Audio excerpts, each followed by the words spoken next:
இன்னும் கொஞ்ச நாள் போச்சுன்னா, குழாயில தண்ணி வரலன்னா கூட பில்கேட்ஸ தான் போட்டு பொழப்பாங்க போல இருக்கு.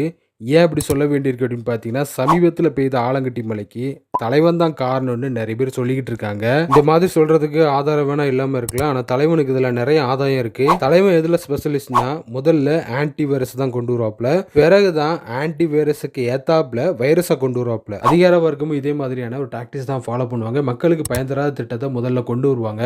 மக்களும் அந்த பயன் தராத திட்டத்த பார்த்து இதைத்தான் விடிய விடிய ஒட்டிக்கிட்டு இருந்தியாக்குன்னு அந்த திட்டத்தை தூக்கி எறிஞ்சிருவாங்க. பிறகு அதிகார வர்க்கம் ஒரு பிரச்சனையை உண்டு பண்ணும். அந்த பிரச்சனைக்கு தீர்வு இந்த திட்டம் தான் மக்கள்கிட்ட கொண்டு வந்து திணிக்க பார்க்கும். மக்களும் வேற வழி இல்லாம இந்த திட்டத்தை ஏத்துக்க வேண்டிய சூழலுக்கு தள்ளப்படுவாங்க. இப்படிதான் சமீபத்தில் எக்ஸ் தளத்துல அமெரிக்க அதிபர் ட்ரம்ப்புக்கு நன்றி தெரிவித்து ஒரு ட்வீட் ஒன்று வருதுங்க. ட்ரம்ப்புக்கு நன்றி தெரிவித்த அந்த ட்வீட் வந்து மத்திய கிழக்கு நாடுகளுக்கு பாதிப்பு உண்டு பண்ணுன்னு பார்த்தா அது கடைசியில் நம்ம இந்திய விவசாயிகளுக்கு பெரும் கவலையை உண்டு பண்ணிட்டு அந்த ட்வீட்ல அப்படி என்ன இருந்துச்சு அப்படின்னு பாத்தீங்கன்னா, அமெரிக்க விவசாயிகளுக்காக மீண்டும் ஒரு முறை வெற்றியை தேடி தந்த அதிபருக்கு நன்றி. புதிய இந்தியா அமெரிக்க வர்த்தக ஒப்பந்தம் மூலம் அமெரிக்க விவசாய பொருட்கள் இந்தியாவின் பிரம்மாண்ட சந்தையில் அதிக அளவில் விற்பனை செய்யப்படும். இது அமெரிக்காவின் கிராமப்புறங்களுக்கு அதிக வருமானத்தை கொண்டு சேர்க்கும் அப்படின்னு அமெரிக்காவின் வேளாண்மை துறை செயலாளர் ப்ரூக் ராலின்ஸ் பிப்ரவரி 2026 இந்தியா அமெரிக்க இடையே கையெழுத்தான வர்த்தக ஒப்பந்தம் குறித்து தன்னோட எக்ஸ் தளத்தில் ஒரு பதிவு ஒன்று வெளியிட்டிருக்காருங்க. அமெரிக்காவில இருந்து அப்படி என்னதான் இறக்குமதி பண்ண போறாங்க அப்படின்னு பார்த்தோம்னா அதிர்ச்சி ஆயிருவாங்க. ஏன்னா கோதுமை, பால் பொருட்கள், அப்புறம் கோழி இறைச்சின்னு இந்தியாவில் கிடைக்கக்கூடிய அபரிதமாக கிடைக்கக்கூடிய பொருட்களை தான் அங்கிருந்து இறக்குமதி பண்ண போறதா சொல்லியிருக்காங்க.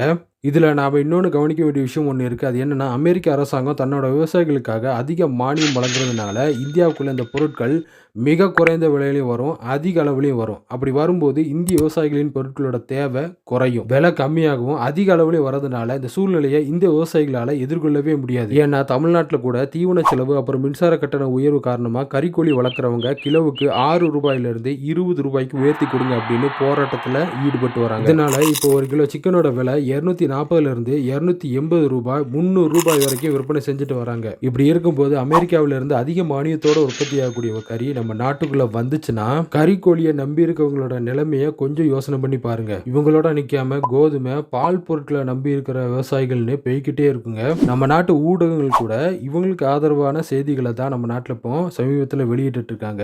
கொஞ்ச காலத்துக்கு முன்னாடி நாய்கடி பற்றி இந்த ஊடகங்கள் குறைச்சிட்டு இருந்தாங்க பார்த்தீங்களா, அதே மாதிரி இப்போ கலப்படப்பாலை பற்றி பேச தொடங்கியிருக்காங்க. இதை எதுக்காக பேசுகிறாங்க அப்படிங்கிறத நீங்களே முடிவு பண்ணிக்கோங்க. நாம் பார்க்கக்கூடிய ஊடகங்கள் தான் இப்படி இருக்குது அப்படின்னு பார்த்தீங்கன்னா, நம்ம தேர்ந்தெடுத்து அனுப்பக்கூடிய அமைச்சர்களும் இப்படித்தான் இருக்காங்க. விவசாய நிலத்தில் ஏர்போர்ட் கொண்டு வராங்க, 8 வழிச்சாலையை போடுறாங்க. ஒருவேளை இதுக்காக தான் 100 நாள் வேலை திட்டத்தெல்லாம் கொண்டு வந்தாங்களோ அப்படின்னு நம்ம யோசிக்க வேண்டியது இருக்குங்க.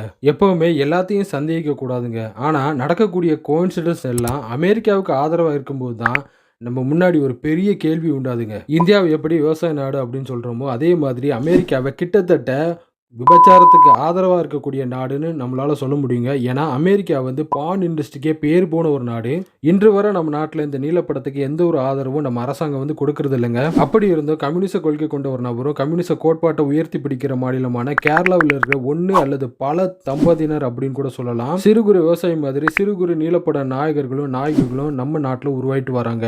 எப்படி நம்ம துறந்தர் பாகிஸ்தானுக்குள்ள போய் டானுக்கெல்லாம் டான் ஆகுற மாதிரி இந்த துறந்தவங்க எல்லாம் அமெரிக்காவுக்குள்ள போய் பார்னுக்கெல்லாம் பார் நாங்கன்னு வைங்களேன். ஏண்டா இத்தனை ஆண்டு காலமா நாங்க தான் இந்த தொழிலில் ஆதிக்கம் செலுத்திட்டு வரோம், நேத்து வந்த நீங்க எப்படின்னு அமெரிக்காக்காரனுக்கு ஒரு டவுட் வரும் பார்த்துருக்கீங்களா, அதே மாதிரியான டவுட் தான் இப்போ நமக்கும் வருதுங்க.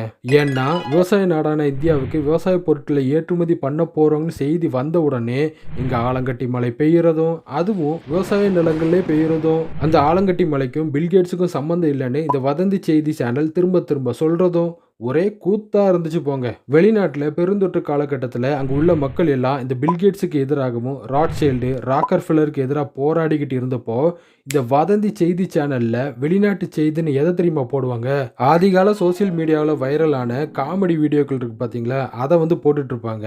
அந்த மாதிரி வெளிநாட்டு செய்தின்னு சோசியல் மீடியாவில் வைரலான பழைய காமெடி வீடியோக்களை போடுறதை விட்டுட்டு இந்த வதந்தி செய்தி சேனல் என்ன செஞ்சுது அப்படின்னு பார்த்தீங்கன்னா, ஆலங்கட்டி மழை பெஞ்ச உடனே இதுக்கும் பில்கேட்ஸுக்கும் சம்மந்தம் இல்லன்னு திரும்ப திரும்ப சொல்லுது. ஆலங்கட்டி மலைக்கும் பில்கேட்ஸுக்கும் சம்மந்தம் இல்லன்னு சொல்லக்கூடிய இந்த செய்தி சேனல்னால எப்ஸ்டீன் ஐலாண்டுக்கும் பில்கேட்ஸுக்கும் சம்மந்தம் இல்லன்னு திரும்ப திரும்ப உறுதியா சொல்ல முடியுமா? சொல்லி தான் பாருங்களேன். இதோட கூடுன தகவல் என்னன்னா, நம்ம ஊர்ல சினிமா நடிகர்கள் சம்மந்தமே இல்லாம கல்யாண மண்டபத்துக்கு உரிமையாளர்களா இருப்பாங்க பார்த்திருக்கீங்களா? சினிமா நடிகர்களை தியேட்டர் நடத்த சொல்லுங்க, நடத்த மாட்டாங்க. ஏன்னா பிளாக்ல டிக்கெட் விக்கிறதே அவங்க தான். தியேட்டருக்கு பதிலா கல்யாண மண்டபம் வச்சு காசு பார்த்துட்டு இருப்பாங்க. அது மாதிரி தான் கம்ப்யூட்டர் கம்பெனி வச்சிருக்கிற நம்ம பில்கேட்ஸ் கிட்ட 2,68,984 ஏக்கர் நிலம், அதுவும் விவசாய நிலம் இருக்குங்க. உங்ககிட்ட எத்தனை ஏக்கர் நிலம் இருக்குன்னு கமெண்ட்ல சொல்லுங்க. இந்தியாவை பொறுத்த வரைக்கும் அரசாங்கத்துக்கு அடுத்து பெரிய நில உடைமையாளரா கத்தோலிக்க திருச்சபை இருக்கிற மாதிரி அமெரிக்காவோட 2வது விவசாய நில உடைமையாளரா நம்ம பில்கேட்ஸ் தாங்க இருக்காரு. யூத் அப்புறம் டிராகன் படத்துல கிளைமேக்ஸ்ல வந்து திருந்துவாங்க பாத்தீங்களா? அது மாதிரி இந்த வீடியோட கடைசியில நான் என்ன சொல்ல வரேன்னா, இங்க நடக்கக்கூடிய விஷயங்கள் எல்லாமே கோயின்சிடன்ஸுங்க. இதுக்கும் அமெரிக்காவுக்கும் பில்கேட்ஸுக்கும் எந்த ஒரு சம்பந்தமும் இல்லைங்க. காணொளி பார்த்தமைக்கு ரொம்ப நன்றி. அடுத்த காணொளியில் சந்திப்போம். நன்றி, வணக்கம். வாழ்க வளமுடன்.